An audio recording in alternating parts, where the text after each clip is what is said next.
조선 최장수 왕이었던 명종의 입에서 15cm 길이의 회충이 나왔다는 충격적인 실록 기록이 있습니다. 사극에서 보던 화려한 궁궐의 이미지와는 달리 실제 한양은 오물로 뒤덮인 불결한 도시였거든요. 1821년 순원 왕후가 고열로 쓰러진 후 단 4일 만에 궁궐 안에서만 100여 명이 역병으로 사망했습니다. 가장 청결해야 할 왕실이 오히려 전염병의 진원지가 됐던 겁니다. 숙종과 영조 시대에도 수십 명에서 100명까지 궁궐 사람들이 집단으로 목숨을 잃는 일이 반복됐죠. 당시 어이들은 임금의 건강 상태를 확인하기 위해 매화라고 불리는 대변의 맛을 직접 봤습니다. 쓴맛이 나는지 단맛이 나는지를 혀로 확인하면서 임금의 몸 상태를 진단했던 거죠. 심지어 색깔과 냄새, 질감까지 세밀하게 관찰하며 기록을 남겼습니다.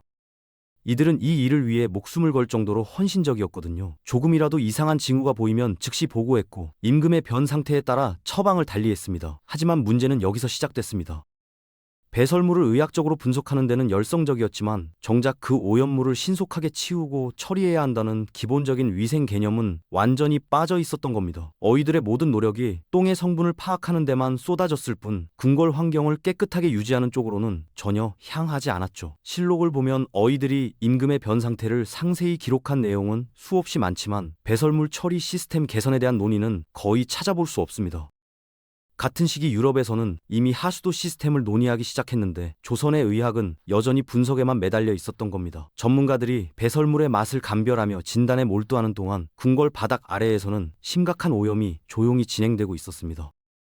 이런 방식으로는 아무리 정확하게 진단해도 근본적인 질병 예방은 불가능했죠. 결국 의학적 노력이 환경 개선이 아닌 분석에만 치중되면서 궁궐의 위생 상태는 오히려 점점 더 악화되는 악순환에 빠져들었던 겁니다. 한양 전체에 제대로 된 하수시설이 존재하지 않았습니다. 도성 한 20만 명이 매일 쏟아내는 분뇨는 그냥 땅에 버려지거나 도랑으로 흘러갔죠. 비가 오면 그나마 씻겨 내려갔지만 날씨가 좋은 날에는 골목마다 오물이 쌓여갔습니다. 문제는 이 오염된 물질들이 사라지는 게 아니라 땅속 깊이 스며들었다는 거예요. 지하로 스며든 분뇨는 토양을 통과하면서 정화되기는커녕 그대로 지하수층으로 흘러 들어갔습니다. 그리고 그 지하수가 바로 궁궐 사람들이 마시는 우물물이었던 겁니다. 궁녀들은 매일 아침 맑아 보이는 물을 정성스럽게 길어왔지만 그게 사실은 며칠 전 누군가가 버린 똥물이 제대로 정화되지 않은 채 올라온 거였죠. 당시 사람들은 눈에 보이는 불순물만 걸러내면 깨끗한 물이라고 생각했습니다. 하지만 세균과 기생충 알은 눈에 보이지 않았거든요. 왕실과 도성 전체가 이런 식으로 배수 시스템 없이 토양과 지하수가 심각하게 오염된 상태로 방치됐습니다. 아이러니한 건 어이들이 임금의 배설물은 그렇게 정밀하게 분석하면서도 정작 임금이 마시는 식수원의 오염 문제는 전혀 인지하지 못했다는 겁니다. 배설물을 세심하게 관찰하는 의학 지식은 있었지만 그것이 다시 물을 타고 돌아온다는 순환 구조는 상상조차 못했던 거죠. 결국 화려한 궁궐 아래에서는 똥과 물이 끊임없이 섞이는 악순환이 계속됐고 이것이 궁궐을 역병의 소굴로 만든 근본 원인이었습니다. 조선시대 사람들에게 똥은 더러운 오물이 아니라 농사에 필수적인 귀한 비료였습니다. 화학 비료가 없던 시절 인부는 가장 효과적인 거름이었거든요. 백성들은 화장실인 통시에 변을 차곡차곡 모아뒀다가 농사철이 되면 밭에 뿌리는 완벽한 재활용 시스템을 운영했죠. 심지어 똥의 질에 따라 가격이 매겨질 정도였습니다. 양반집 똥은 고기를 많이 먹어서 영양가가 높다며 비싸게 거래됐고 가난한 집 똥은 상대적으로 값이 쳤습니다. 이런 방식 덕분에 조선의 농산물 생산량은 비약적으로 늘어났습니다. 같은 땅에서 훨씬 더 많은 수확을 거둘 수 있었죠. 하지만 여기에 치명적인 함정이 숨어 있었습니다. 사람의 장 속에 살던 기생충 알이 똥과 함께 밭으로 나갔고 그게 바로 채소에 달라붙은 겁니다. 특히 배추 같은 잎채소는 주름이 많아서 기생충 알이 붙기 딱 좋은 환경이었거든요. 농부가 인분으로 키운 배추를 수확해서 장에 내다 팔면 그걸 산 사람이 집에서 씻어 먹습니다. 하지만 당시에는 흐르는 물에 제대로 씻는 개념이 없었어요. 그냥 물에 한두 번 헹구는 게 전부였죠. 결국 배추에 붙어있던 기생충 알을 그대로 먹게 되는 겁니다. 그럼 그 사람 뱃속에서 기생충이 자라고 다시 그 사람의 똥이 밭으로 가고 거기서 자란 배추를 또 다른 사람이 먹는 무한 반복이 시작됐죠. 생산성을 높이려던 선의의 농업 방식이 역설적으로 전 국민을 기생충에 감염시키는 근본 원인이 된 겁니다. 인분 비료를 먹고 자란 배추를 수확하면 그 다음 단계가 바로 김치 담그기였습니다. 문제는 당시 사람들이 배추를 제대로 씻지 않고 바로 소금에 절였다는 거예요. 흐르는 물에 깨끗이 씻는다는 개념 자체가 없었죠. 우물물이나 도랑물에 한두 번 담갔다 건지는 게 전부였습니다. 그러니 배추 주름 사이에 박혀있던 기생충 알은 그대로 남아있을 수밖에 없었죠. 더 심각한 건 소금에 절이는 과정이었습니다. 소금물에 절이면 세균은 어느 정도 죽지만 기생충 알은 그 정도 염도로는 끄떡도 안 하거든요. 오히려 소금물이 기생충 알을 배추에 더 단단히 코팅시켜주는 효과까지 있었습니다. 그렇게 만들어진 김치는 사실상 기생충 알 덩어리나 다름없었던 겁니다. 20세기 초 일제강점기 시절 조사 기록을 보면 조선인의 기생충 감염률이 90%를 넘어섰습니다. 이건 거의 전 국민이 기생충을 가지고 살았다는 뜻이죠. 실제로 경복궁이나 종묘 같은 유적지의 지층을 고고학적으로 조사하면 지금도 엄청난 양의 회충알과 편충알이 발견됩니다. 수백 년이 지났는데도 그 많은 기생충 알이 토양에 남아있을 정도라니 당시 감염 규모가 얼마나 심각했는지 짐작이 가죠. 왕조차 이 문제에서 자유롭지 못했습니다. 명종의 입에서 15cm 회충이 나온 건 우연이 아니었던 겁니다. 김치는 조선 사람들의 소울푸드였지만 동시에 기생충을 온 국민에게 배달하는 매개체 역할을 톡톡히 했던 셈입니다. 용변을 본 후 뒤처리를 어떻게 했는지 아십니까? 왕이나 양반들은 그나마 무명천이나 비단을 사용했습니다. 하지만 한번 쓰고 버리는 게 아니라 빨아서 다시 사용했죠. 귀한 천을 낭비할 수 없었으니까요. 그런데 일반 백성들의 상황은 훨씬 더 열악했습니다. 돌멩이나 짚을 사용해서 닦아냈거든요. 돌멩이로 닦는다는 게 상상이 되시나요? 얼마나 거칠고 아팠을지 짐작이 갑니다. 하지만 더 충격적인 건 따로 있었습니다. 가장 흔하게 사용된 도구가 바로 새끼줄이었는데 화장실에 새끼줄 하나를 걸어두고 온 가족이 그걸 공유하며 반복해서 사용했던 겁니다. 아버지가 쓰고 어머니가 쓰고 자식들이 돌아가며 같은 새끼줄로 닦아냈죠. 씻지도 않고 그냥 화장실에 걸어둔 채로요. 이게 비정상적인 게 아니라 당시에는 지극히 평범한 일상이었습니다. 18세기 들어서 조선에 호박이 도입되면서 상황이 조금 나아졌습니다. 부드러운 호박잎이 뒤처리 도구로 사용되기 시작한 거죠. 양반들 사이에서는 호박잎이 럭셔리한 화장실 용품으로 인기를 끌었습니다. 돌멩이나 새끼줄에 비하면 천국이었으니까요. 그런데 놀라운 건 이런 원시적인 방식이 불과 70년 전까지 이어졌다는 겁니다. 1950년대 시골 마을에서는 여전히 새끼줄이나 짚으로 뒤처리를 하는 집들이 많았거든요. 화장지가 보편화된 건 정말 최근의 일이었던 셈이죠. 조선 후기 한양의 인구는 20만 명에 달했습니다. 같은 시기 런던 인구가 5만 명 정도였으니 무려 4배나 많은 사람들이 훨씬 좁은 지역에 빽빽하게 모여 살았던 거죠. 문제는 도성 안에 농사를 지을 땅이 거의 없었다는 겁니다. 시골에서는 똥이 귀한 비료였지만 한양에서는 쓸 곳이 없으니 그냥 쓰레기가 돼버렸어요. 그래서 사람들은 마당에 똥을 펼쳐서 말리거나 아니면 그냥 하천에 몰래 버렸습니다. 실학자 박재가는 자신의 저서에서 한양 도성 앞 개천 물맛이 유독 짠 이유가 사람들이 버린 똥 때문이라고 한탄했을 정도였죠. 청계천 같은 하천다리 밑에는 인분이 산처럼 쌓여 있었습니다. 비가 오지 않으면 씻겨 내려가지 않으니 그냥 그 자리에 계속 쌓이는 거예요.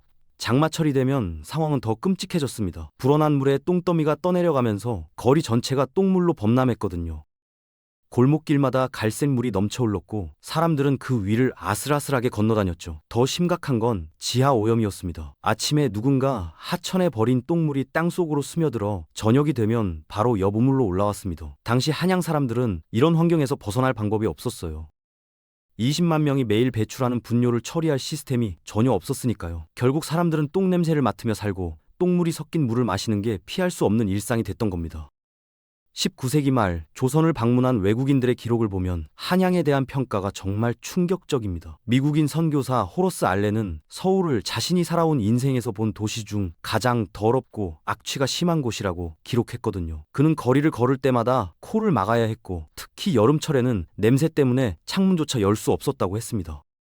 또 다른 선교사 언더우드는 더 충격적인 광경을 목격했습니다. 오물이 흐르는 하수구 물에서 여인들이 태연하게 채소를 씻고 있었던 거예요. 그것도 그날 저녁 먹을 음식을요.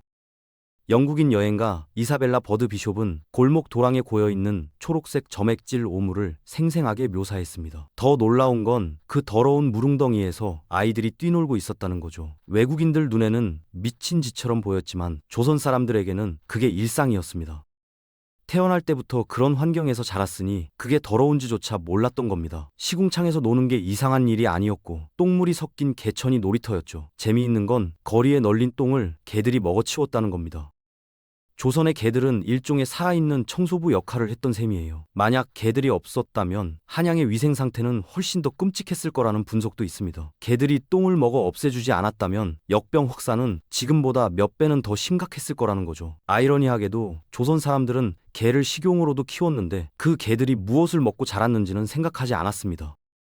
1898년 구한말에 이르러서야 드디어 국가 차원의 변화가 시작됐습니다. 한성부 위생 규칙이라는 게 처음으로 발표됐거든요. 이 규칙은 거리에서 함부로 오줌을 누거나 똥을 버리는 행위를 법으로 금지했습니다. 수백 년 동안 당연하게 여겨졌던 관습이 하루아침에 범죄가 돼버린 거죠. 순검이라고 불리는 경찰들이 거리를 돌아다니며 위반자를 단속하기 시작했습니다. 길거리에서 용변을 보다 걸리면 곤장을 맞거나 벌금을 물어야 했어요. 처음에는 백성들의 반발이 엄청났습니다. 평생 이렇게 살아왔는데 왜 갑자기 안 된다는 거냐는 식이었죠. 어떤 노인은 내 똥을 내가 어디 싸든 무슨 상관이냐며 순검에게 대들다가 곤장을 맞기도 했습니다. 하지만 시간이 지나면서 변화가 나타났습니다. 거리가 조금씩 깨끗해지기 시작한 거예요. 똥냄새가 줄어들고 파리와 모기가 눈에 띄게 감소했습니다. 그러자 백성들의 인식도 서서히 바뀌었죠. 아, 깨끗하게 사니까 이게 더 낫네라는 걸 몸으로 느끼기 시작한 겁니다. 그런데 또 다른 문제가 터졌습니다. 일제강점기가 시작되면서 일본 위생업자들이 한양의 분뇨 처리권을 독점해버린 거예요. 이제 똥을 버리려면 돈을 내야 하는 상황이 됐습니다. 백성들은 분노했죠. 예전에는 똥이 돈이 되는 자원이었는데 이제는 오히려 처리 비용을 내야 하다니요. 똥의 지위가 완전히 뒤바뀐 겁니다. 이 전환은 백성들에게 엄청난 심리적 충격이었습니다. 조선 사람들은 1년에 고작 3, 4회만 목욕을 했습니다. 국왕조차 연간 목욕 횟수가 2, 3회에 불과했다는 기록이 실록에 남아 있어요. 왜 이렇게 안 씻고 살았을까요? 성리학적 관념 때문이었습니다. 옷을 벗고 살을 드러내는 행위 자체를 수치스럽고 부도덕한 일로 여겼거든요. 그래서 목욕을 할 때도 옷을 완전히 벗지 않고 속옷을 입은 채로 젖은 천으로 몸을 닦아내는 게 전부였습니다. 특히 여성들의 경우는 더 심각했어요. 평생 동안 온몸을 물에 담가본 적이 없는 여인들이 수두룩했죠. 목욕탕 같은 건 상상도 할 수 없었고 집에서조차 제대로 씻는 걸 꺼렸습니다. 청결보다 예법과 체면을 훨씬 더 중요하게 생각했던 겁니다. 그 결과는 참혹했습니다. 궁궐 대전 안까지 벼룩과 빈대가 들끓었거든요. 실록을 보면 왕과 승지들이 벼룩 때문에 밤잠을 설쳤다는 기록이 수없이 나옵니다. 심지어 중요한 회의 중에도 신하들이 몸을 극적거리느라 집중을 못했다는 얘기까지 있어요. 더 끔찍한 건 성병 문제였습니다. 매독이 조선 전역에 퍼지기 시작했는데 당시 사람들은 천포창이라고 불렀죠. 제대로 된 치료법이 없으니 온갖 미신이 판을 쳤습니다. 가장 잔인했던 게 아이의 간을 먹으면 낫는다는 속설이었어요. 실제로 이 때문에 아이들이 납치되는 사건까지 벌어졌습니다. 위생 개념의 부재가 결국 인명살상으로까지 이어진 겁니다. 19세기 말 서울에 공중목욕탕이라는 게 처음 생기기 시작했습니다. 일본인들이 운영하는 목욕탕이 종로와 남대문 근처에 문을 열었거든요. 처음에는 조선 사람들이 굉장히 낯설어했어요. 옷을 벗고 다른 사람들 앞에서 씻는다는 게 상상이 안 됐던 거죠. 저게 무슨 짓이냐며 기피하는 사람들이 대부분이었습니다. 하지만 호기심에 한번 가본 사람들의 반응이 달랐어요. 따뜻한 물에 몸을 담그고 때를 밀어내는 경험을 처음 해본 겁니다. 평생 쌓였던 때가 검은 덩어리로 떨어져 나가는 걸 보며 사람들은 충격을 받았죠. 내 몸에 이렇게 더러운 게 붙어 있었구나라는 걸 그제야 깨달은 겁니다. 목욕을 마치고 나오면 온몸이 가벼워지고 상쾌해지는 느낌이 들었어요. 그 경험을 한 사람들이 주변에 입소문을 냈습니다. 한번 가봐라. 완전히 다른 세상이다라고요. 그러자 목욕탕을 찾는 사람들이 점점 늘어나기 시작했습니다. 특히 양반들 사이에서 목욕탕 가는 게 유행처럼 번졌어요. 처음엔 수치스럽다고 여겼던 행위가 어느새 문명인의 상징이 된 겁니다. 사람들은 뒤늦게 깨달았습니다. 청결이 단순히 보기 좋은 게 아니라 질병 예방의 핵심이라는 걸요. 과거에 그토록 많은 사람들이 역병으로 죽어간 이유가 바로 이 씻지 않는 문화 때문이었다는 걸 인정할 수밖에 없었죠. 목욕 문화의 정착은 조선 사람들이 역병과 불결의 고통에서 벗어나는 중요한 전환점이 됐습니다. 씻는 행위가 체면을 깎는 일이 아니라 생명을 지키는 일이라는 인식이 대중 속에 자리 잡기 시작한 겁니다. 오늘날 우리가 누리는 깨끗한 물과 위생 환경은 공짜로 얻어진 게 아닙니다. 과거 조상들이 기생충과 역병으로 처절하게 고통받았던 시행착오 위에 세워진 결과죠. 조선의 역사는 화려한 궁궐과 찬란한 문화만 있었던 게 아닙니다. 똥물을 마시고 벼룩에 물리고 회충에 시달리면서도 살아남으려 했던 민초들의 생존 기록이기도 해요. 우리는 이 불결했던 역사를 반면교사 삼아야 합니다. 현대 사회에서 청결과 위생이 얼마나 소중한 가치인지 다시 한번 되새겨야 하는 거죠.